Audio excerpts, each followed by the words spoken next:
Hello and welcome to England Cricket on 99.94. Cricket every day. I'm Daniel Norcross from TMS, BBC TMS, BT, and all the other outlets. You know all about that by now, including Zero Ducks Given. And joining me, as ever, is the chief cricket writer of the Press Association, the mighty Puff Pastry Hangman himself, Rory Dollard. How are you? I'm good, thank you. Yeah, this World Cup is well on its way now, isn't it? And it's on its feet. It really is. And we have got a packed programme for you tonight, as the two Ronnies would have said, because we've got a couple of games to look back at, very contrasting matches, but they have interesting themes attached to them. And we've got a game to look forward to. Almost, is it must win? It feels like it might be must win, not mathematically must win, but almost certainly is must win. We're going to try and get through all of that in the best part of half an hour or so. England Cricket on 99.94 is your new home for England cricket content, and we will be dropping into your podcast feed and on YouTube or the 99.94 app several times every day. So please rate, review, and subscribe. Also, if you get a chance, go and check out The Mitch Johnson Show, where the former Aussie Quick talks about his life and cricket. You can find it where you listen to podcasts or on YouTube. Thanks for joining Cricket's Conversation.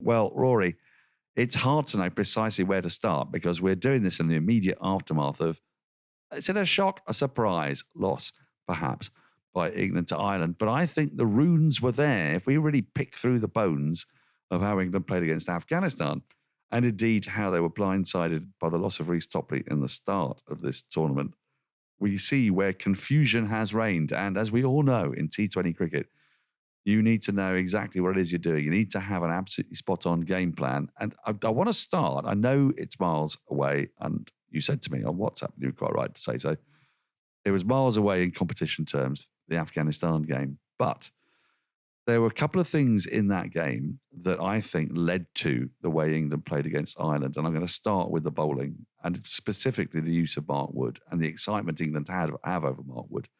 They see him as the point of their spear, really, an attacking option. And against the Afghans, in fairness, they were not up to his pace. They weren't up actually to the pace of all of England's attack.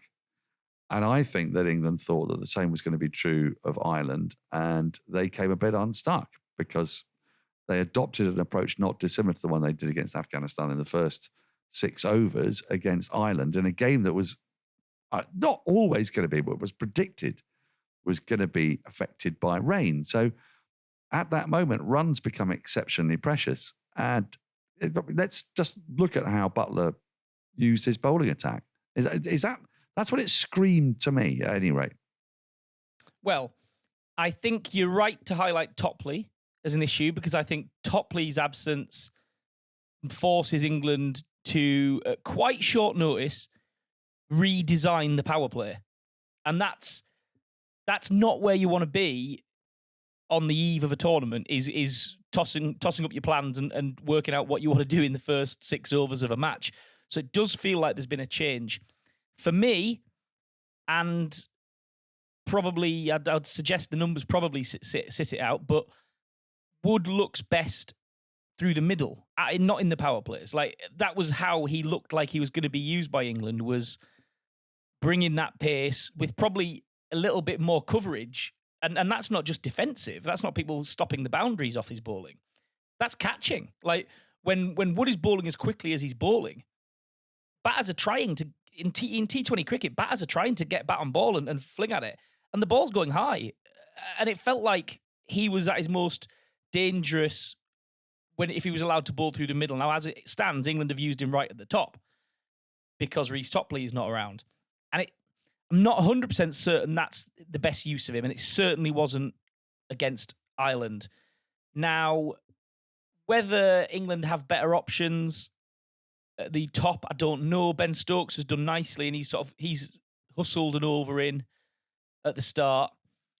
But it does feel like England's bowling plans, and albeit, it seems unfair to, I don't know, it seems very English cricket to go for the bowlers first off. when they bowled Afghanistan out cheaply and then really rallied and probably had Ireland under par. But it does feel like they haven't quite settled that. And with Australia coming up, it needs sorted out. Yeah. I think actually against Australia it'll be a very different approach, and this is sort of what I mean. Is in the way that they went after Afghanistan, it reminds me a little bit of the way the Test team have gone after Indian tail enders. Well, all tail enders, actually. Yeah. This essentially rough them up tactic. And what they found against Afghanistan, because they didn't bowl Wood as much in the power play, they bowled a bit of Curran, they bowled more Stokes in the power play, and they bowled Wokes, because Wokes has been a wicket taker in white ball cricket when the ball is new. And that's been a great discovery for them. Now, when they went hard at the Irish in that power play, they went hard with short pitch bowling. You could see the difference in lengths of the Irish bowled and the difference in lengths of the English bowled. The English went 58% short. The Irish went sort of 23% short. They got a bowler in Josh Little who quite likes to go short as well. That's his basic game plan. I thought they read the conditions better. And they also read the DLS better, because rain was swirling around Melbourne. It was one of those things where it could have been, if Ireland had got 61 for 1 after 6, and then the game had been rain affected, and England had to go back out, and they were only going to get 5 or 6 overs. They could have needed 80 to win. So it was really an odd decision to go hard so early. And I think that it was produced by the way they saw pace unnerve the Afghans. And so I thought that was kind of a mistake. The Irish stuck to very basic lengths, the same lengths that they've been using throughout the tournament. And yeah, we'll come on to the batting in the next part, but the tactics of what England did, and the tactics of actually what they did against Afghanistan with the bat, it seemed to me everything was slightly the wrong way round. You know, having actually done Afghanistan for 112, 113, and having seen what had happened with New Zealand and Australia, there was an incredible opportunity there with a long batting. So if you don't have Topley, there's an advantage, isn't there? The advantage of not having Topley is that you bat down to 9 and Adil Rashid is 10. So, and properly bat down to 9 with Wokes at 9. So you really can go hard at 130 and try and win that in 13, 14 overs. And go for the run rate, because looking at how this group is shaping up, England had a massive opportunity to make themselves a win and a half. Because if your run rate is really, really good, you've got a win and a half, because it's not a 10-game league. The games are so short that your run rate can be the decider. And England lost out on a chance to really have that number settled up for them. Was it a surprise, Dan, that England rolled out Wokes and Wood again, rather than, now it was presented as taking Ireland seriously and respectfully and picking their best 11.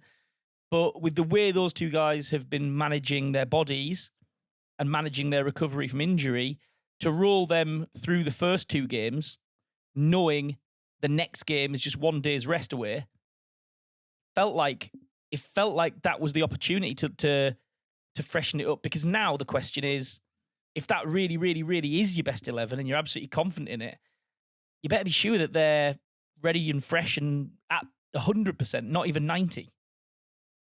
Yeah, I mean, that is a significant concern. And granted, the number of overs that are being asked to be bowled of these bowlers, and when they have bowled, you know, Wood's getting paces up to 97 miles an hour. So I would like to think that after 4 overs of bowling at an average of 90 odd miles an hour and a day off, he could bowl another 4 overs of that.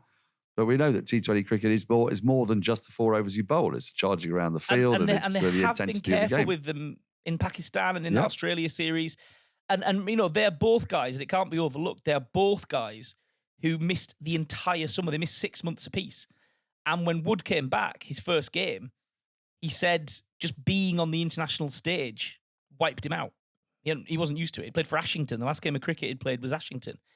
So we can't overlook that, because I don't know, they were careful enough about their rehab into the team.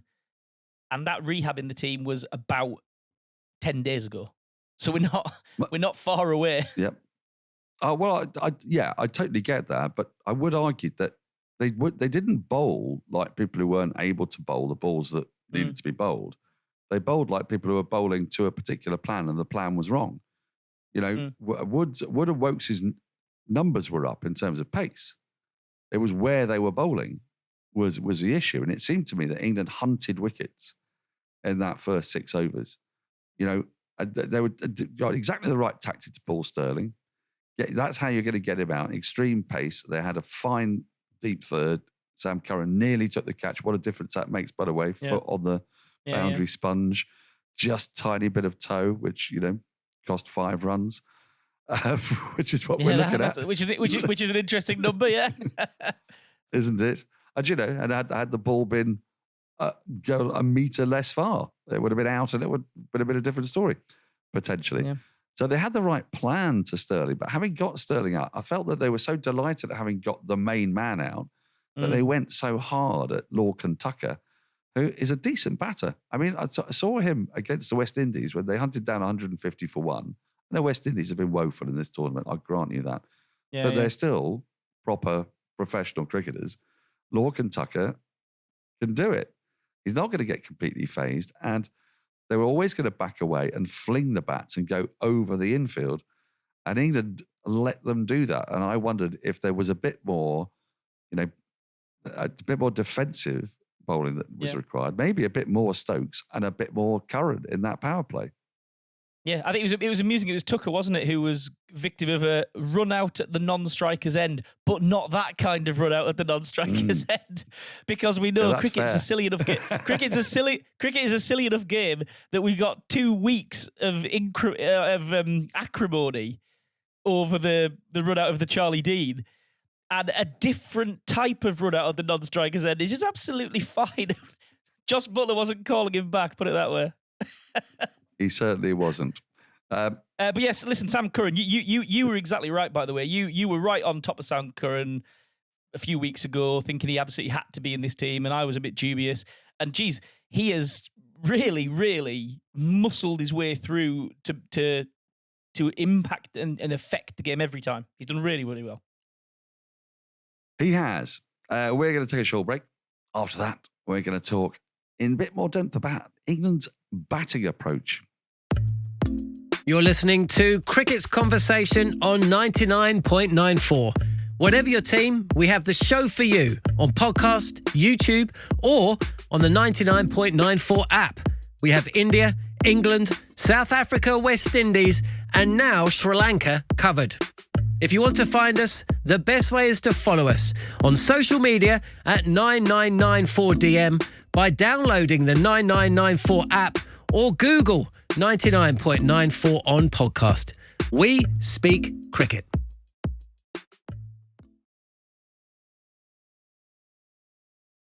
Welcome back. Now, we looked at the bowlers because we went straight hard at them, because that's what you do. You go hard at the bowlers when you lose, and because that's how cricket works. But the batting display against Ireland and the batting display against Afghanistan has lacked a certain amount of dominance, to say the least. And there are a bunch of things I want to throw into this mix here. I don't know where to, well, I do sort of know where to start. I'm going to start with multiple topics. Malan and Stokes at 3 and 4. Malan and Stokes at 3 and 4 has always been a concern for me. Again, tactically, when you've got rain in the air, was that the right move? If you bat deep and you have a bunch of hitters, might you not have changed that batting order? Although I grant you, 2 quick wickets makes it a little bit more difficult, which is what happened. Harry Brook looked fantastic in Pakistan. Australian conditions, hasn't quite mastered them. He's had quite a few opportunities now, played against Australia a few times. He's had a couple of outings in the World Cup. And all the time, his timing has just not been there in the way it was previously. And Moeen Ali, who is actually absolutely smacking it out of the park. He's going in at 7. Are England missing a trick? I've thrown a whole load of things at you there, but I just thought it was such a strange thing to watch today, as at the time of recording. England going so hard when chasing 158, when Duckworth Lewis would tell you that with rain around at any point, if you were 42 for none after 6, you've won the game. You know? But wickets were flying. They were going to all parts. Secondly, when things are going a bit awkward, Why aren't they absolutely hammering Duckworth-Lewis at this point, knowing what it is that they've got in batting depth? And the Harry Brook thing, I'll leave to the end because it's speculation. It's just an observation from watching him since he's been in Australia. Yeah, I would be willing to leave Harry Brook out of it just for now because I think the problem that do exist are a little bit higher. You started with about 4 of the top 6 as your sort of priority. I'd like to throw in Alex Hales, actually, because I don't know if that big call has come good. Big call to bring Alex Hales back out of the wilderness, sort of push the next generation down a step because they wanted someone with experience. And he hasn't justified that, I don't think, least of all in the tournament. But I think if you'd have said to me at the start of this or made a prediction at one of these podcasts and you said England's first 2 games are going to be against Afghanistan and Ireland are going to qualify and then the next game is against Ireland, and you were to tell me they would come out of that doubleheader with 2 sixes, it would be very, very hard to believe that. Because the way they were going, the idea that they had massive hitters at the top, they had X-Factor Stokes, they have Ali, Livingston, Curran, that's yielded 2 sixes against 2 of the teams they would really be expecting to beat. Something's not quite firing. And we were both, to the best of my memory, fairly safe and secure about David Malan. And we thought that whatever struggles he was having were going to come right in Australia. Pitches were going to be good for him. And gee whiz, he's sitting with 53 runs in 67 balls, two boundaries in 67 balls faced. Strike rate is 79.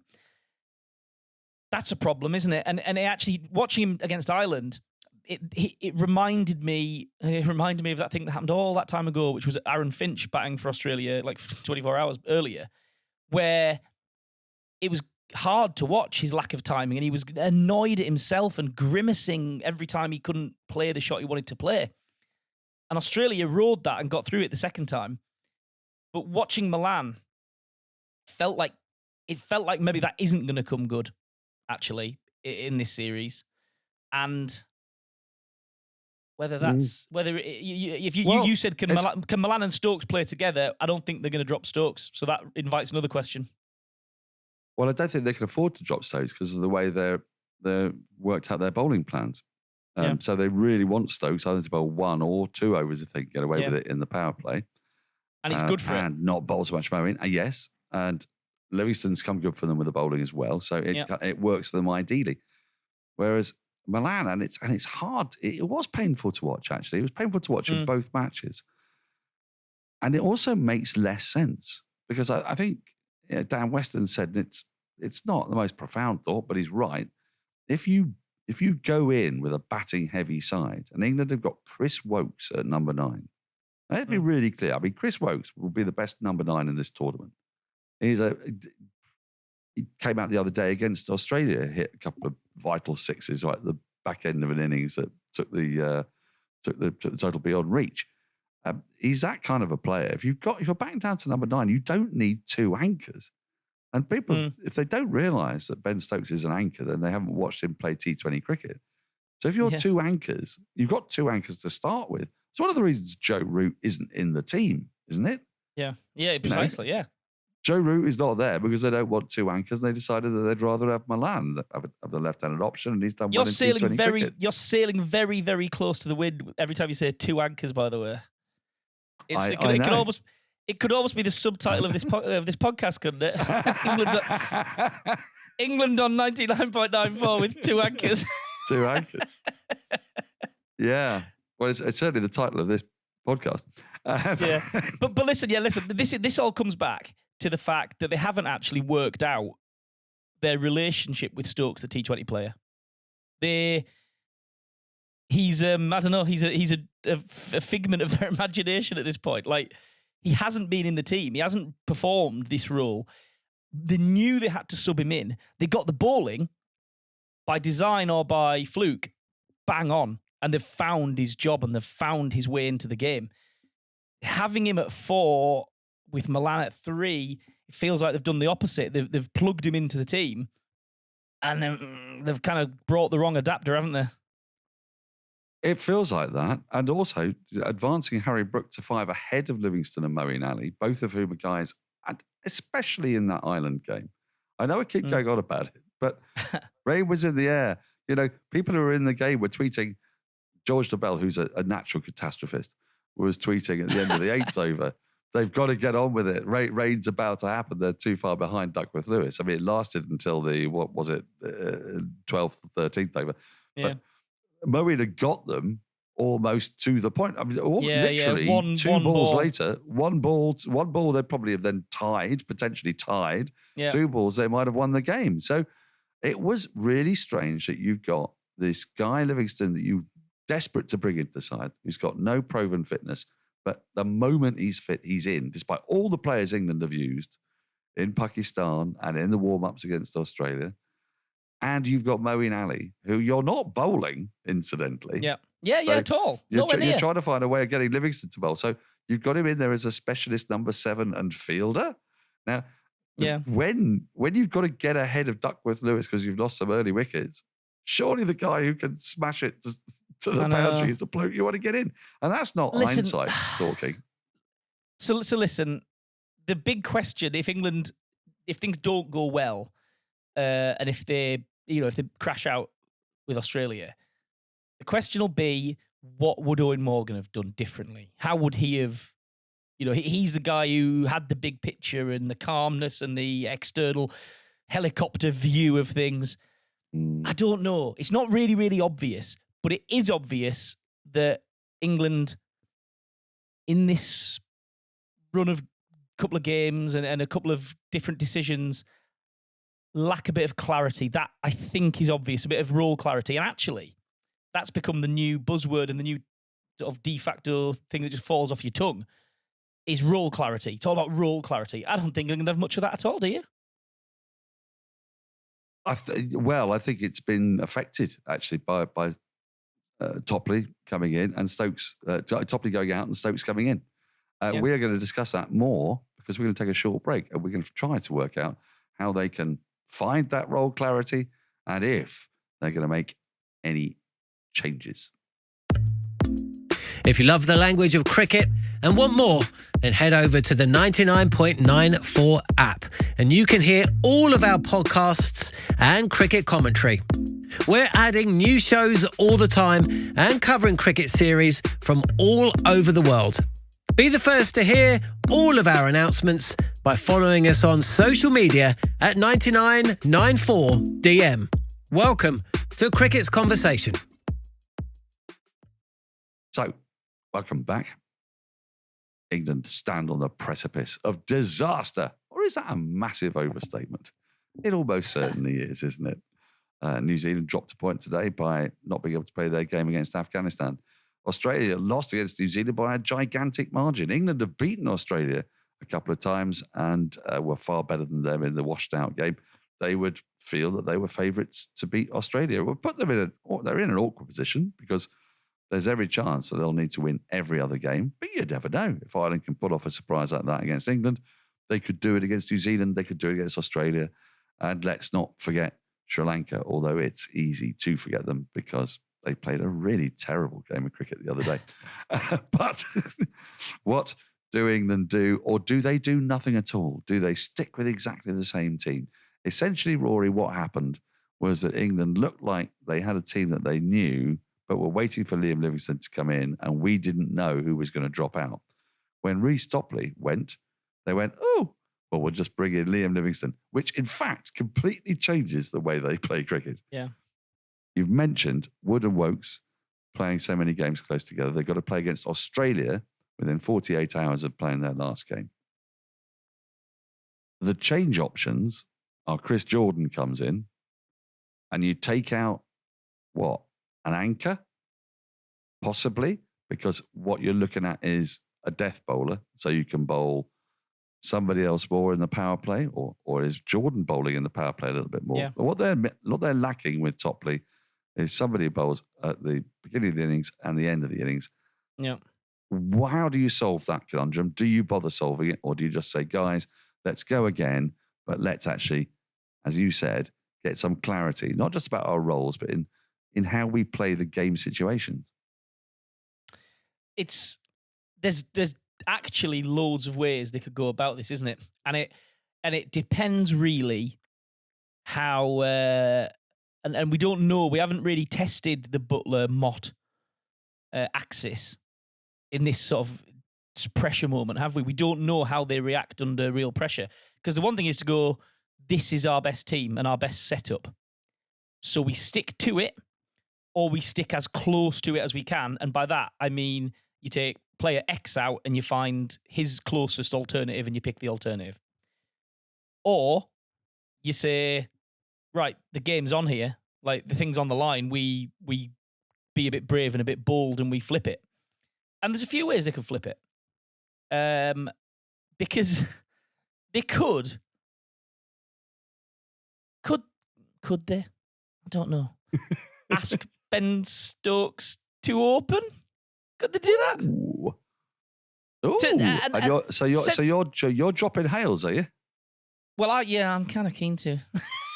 you are, aren't you?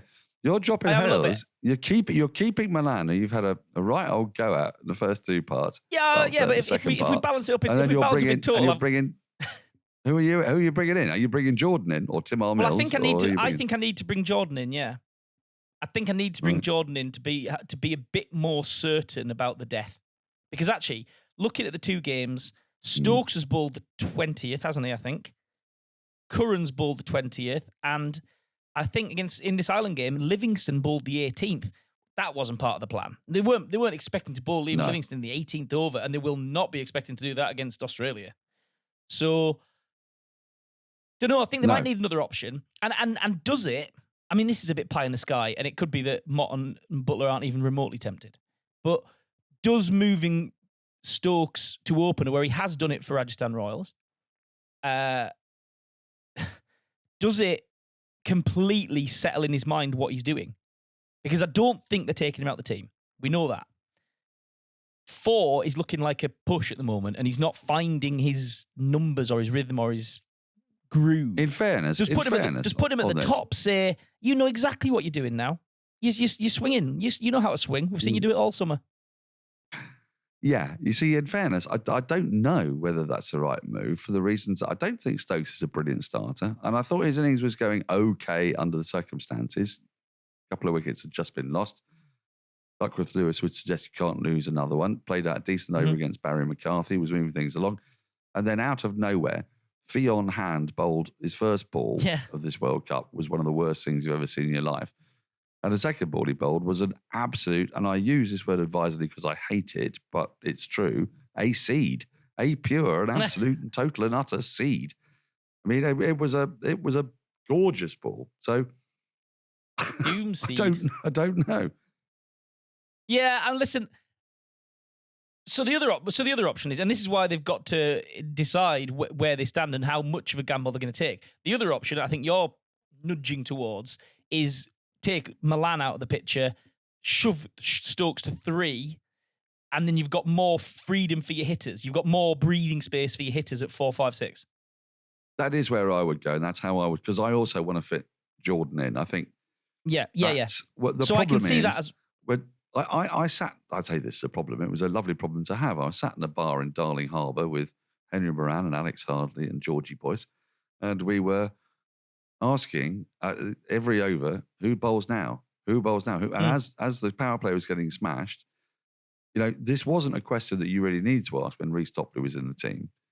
Yeah. But there isn't Reece Topley in the team. So everybody seemed like not quite the right option until Liam Livingston and Adil Rashid obviously does his thing after the power play. But until Liam Livingston bowled so well, you didn't really know how they were going to get out of that game. And actually getting Ireland out for 158 after the start that they had showed that there's a lot going right in this England team. Yeah. The fact that they only lost a game where they were completely outthought and outplayed by 5 runs tells you that there's plenty of stuff that works there. I genuinely think that that what's happened is they've come down to playing Afghanistan and Ireland, And I don't think England play well against those kind of sides. They think about other things like net run rate. They think about things like, they don't know the players quite as well. They think that they can muscle sides out and they can beat them with sort of superior alpha maleness. And when they play against Australia and New Zealand, it'll be a different matter because they will know exactly what they're dealing with. And their minds will be a bit more focused, in which case they'll end up going with the same side. Yeah. I think you're right, bang on right about, and I don't know what the result will be. I don't know if England will beat Australia. I think I do know England will be more comfortable playing Australia. They understand the game. They know what the matchup means to them and what it requires of them. And they can't always do it, but they know what it's going to be about. And that seems like they'll be on safer footing. The Milan thing, today felt like an innings where he might have planted a question against his own name that they weren't expecting to be answering. It was an extended enough period of difficulty. And I say the fact that he's faced, 67 balls and hit 2 fours in the tournament, that invites a change of plan. And he does look a little vulnerable. Now, me and you both thought he would fly to some extent on these pitches and perform a very valuable role. He doesn't seem to. So Australia and England both have a player in their top 3 who is chewing up balls, looking unhappy with his lot in life, and with whom there are question marks over. Australia aren't going to drop theirs because he's the captain. Will England drop theirs, and will that buy them an advantage? That is a beautiful way to end the programme. It's a great question. I feel I know what I think will happen, but I'm not going to ruin it for everybody. Let's wait and find out. That's the beautiful thing about sport. On Friday, that question will be answered. England will play against Australia, and if they lose, they will be hanging by a thread, requiring all sorts of results to go their way. And there's very little guarantee they will. We'll all be getting our calculators out, and the net run rate will probably. And actually, you may as well do that thing when you're in school and you type out on your calculator and it says boobies, because that's going to be England's prospects of getting through it. If they lose, I reckon you may as well get your calculator and put boobies in it. That's why not? I mean, it's as good a plan as any. One last observation, because I'm at the tournament, is it's extraordinary how little traction there is here. The people who are turning up to the games are all fans of the countries that are playing, except Australia. When Australia play, there aren't very many people there. When India and Pakistan are there are quite a lot. When England played against Ireland, there wasn't a big crowd at all because there aren't that many English and Irish people there, but the people who were there were English and Irish. I was in a bar last night watching Australia play their match against Sri Lanka. And it's a sports bar, right? Yeah. And they didn't have it on. They had American football on about 25 different screens. Had to ask for it. They didn't know where it was on. We found it on Channel 9. And then 5 people huddled around the 2 TVs that were on, and all 5 of us were English watching Australia against Sri Lanka. So I've got an answer for you. Don't play it in October? I've got a better answer for you than that. Yeah. Do you think T20 is a little bit long? Do you reckon 100 is a round number that they should... Hey, Clearly, the lesson is that Australia needs to embrace the 100. The ECB might make those billions of pounds after all by selling the format. Who knew? Who knew? I don't know. Positive. But what I do know is that Sanjay Patel wants the footage from that sports bar right now. I cannot wait for the World 100 Cup. It's a bit of a mouthful in about 8 years' time. But really, it's extraordinary. And it's really, no, that is bad. I mean, I say disappointing. I mean, there's a whole congruence of events that have happened here. We're in Australia. They're coming out of footy season. It's cold for the most part. It's quite damp. Aaron Finch is batting a lot. Affected. Aaron Finch is batting a lot, and and so it ain't really happening at the moment. Let's hope that Australia do well and India do well, and then cricket is revived, and everyone else will become sacrificial lambs. And New Zealand will lose a really unfortunate semi-final in order to make cricket work again. Nice. But it's time for us to say goodbye. We'll be back straight after as soon as we can after England play their next game against Australia. Will it be a doom and gloom? Will it be sadness and despair? Will it be excitement and laughter at Australia's prospects? Because if they lose, of course, they'll have lost 2 matches, which is what we're talking about with England. Thanks for listening to England Cricket on 99.94, where we speak cricket every day. Please rate, review, subscribe wherever you enjoy your podcast. You can download the 99.94 app and follow us on Twitter at Norcross Cricket, as in neither angry nor cross, although I am quite cross at the moment after watching the way England did what they did today, both with bat and ball, at Norcross Cricket. And Rory? At the RVD. That's it. At the RVD. That's it. Never miss out. Join our 24/7 conversation on social media and follow us at 9994DM. Cricket, every day, your way. Your way.